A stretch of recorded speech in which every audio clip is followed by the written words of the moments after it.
Hello everyone, সবাই কেমন আছেন? Welcome back to my channel প্রবাসী বাঙালিয়ানা পরিবারের সবাইকে অনেক অনেক স্বাগত। আশা করছি সবাই ভীষণ ভালো আছেন, আমিও খুব ভালো আছি।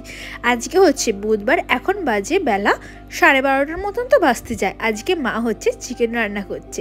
কেন হচ্ছে, আজকে আমার বেস্ট ফ্রেন্ড, আমার ছোটোবেলাকার বন্ধু, সে আজকে আমার বাড়িতে এসে, তাকে বাড়িতে এসে মানে কি, তাকে জোর করে আমি নিয়ে এসেছি। আর এদিকে রান্না হয়েছে নিম বেগুন ভাজা, ওলকপি ভাজা, আলু পোস্ত, আর হয়েছিল কাঁচা টমেটো দিয়ে চূর্ণ মাছের ঝাল। চূর্ণ মাছ বলতে মোরলা মাছ খালি ছিল। তো এটা তো খুবই ভালো বানিয়েছিল মা। ওটা দিয়েই গরম এক থালা ভাত, মানে কি অমৃত যে, ওফ, কি আর বলবো। আর এদিকে ছিল হচ্ছে কি বেশ ছিল এদিকে, হ্যাঁ, এদিকে ভাত আর ডিম সেদ্ধ ছিল, আর নিচে হচ্ছে ডাল। আজকে দুপুরের এই মেনু। আর চিকেনটা তো মা অপূর্ব সুন্দর করে, চিকেনের এই পাতলা ঝোলটা, মানে ওটা দিয়ে মানে শুধু মুখে খাওয়া হয়ে যাবে। তো মা বললো দুটো টমেটো দিয়ে চিকেনে দেবো, তো মাকে তাই জন্য দুটো টমেটো বার করে দিলাম।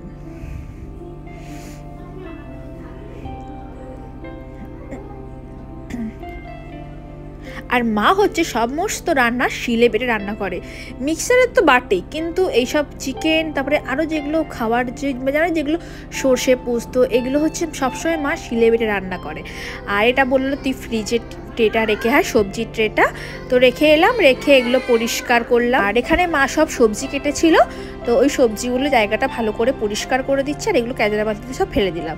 আর স্নান টান করে চুলটা আঁচড়ানো হয়নি, সিঁদুর টিঁদুর কিচ্ছু পরানো হয়নি বলে ভালো করে আবার চুল টুল আঁচড়ে একটু নিচে গেলাম, নিচে একটু বসেছিলাম।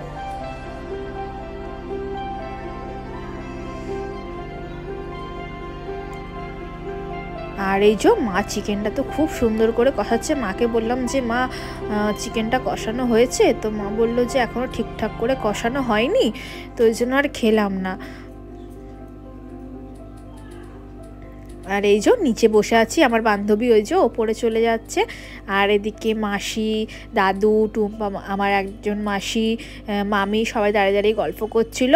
আর এই যে সজনে গাছটা বিশাল বড় বড়, যার দিকে ডাল বেরিয়ে গেছিলো বলে, তো সেই একজনকে দিয়ে, একটা ভাইকে দিয়ে, এই যে একটা ভাইকে দিয়ে ডালগুলো কেটে দিতে বলেছিল।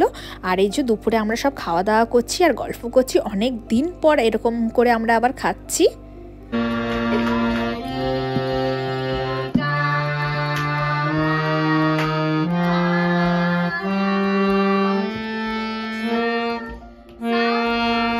অনেকটা সময়ের পর আবার বিকেলবেলা হচ্ছে মেয়েকে একটু গান শেখাচ্ছিলাম। গান মানে কি, ওই সারগামে করছিলাম, ওকে একটু শেখাচ্ছিলাম সারেগামা পা করে। তো ওই যে এই একটু আধটু, আমি অতটা খুব ভালো গান করতে পারি না, আর সত্যি কথা বলতে আমি ঠিকঠাক হারমোনিয়াম বাজাতেও পারি না, ওই যেটুকুনি পারি ওইটুকুনি দেখাচ্ছিলাম। আর এদিকে বিকেলবেলা হচ্ছে দিদা পিঠে বানিয়েছিল, তরকারি পিঠে, নারকেল পিঠে, তো এগুলো মামার হাত দিয়ে পাঠিয়ে দিয়েছিল।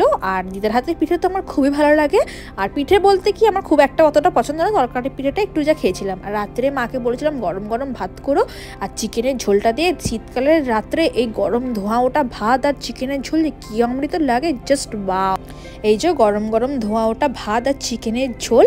আর থালাটার মধ্যে হচ্ছে একটু ছিল, কারণ তার আগে মেয়েকে খাইছিলাম। আর মাকে বললাম যে আর থালা করতে হবে না, এই থালার মধ্যে আমাকে দিয়ে দাও, তো ওই থালার মধ্যেই খেয়ে নিচ্ছি। চলুন তাহলে ব্লগটা আজকে এখানেই শেষ করছি। সবাইকে জানাই শুভরাত্রি, সবাই খুব ভালো থাকবেন, সুস্থ থাকবেন, দেখা হবে পরের ব্লগে। সবাইকে টাটা।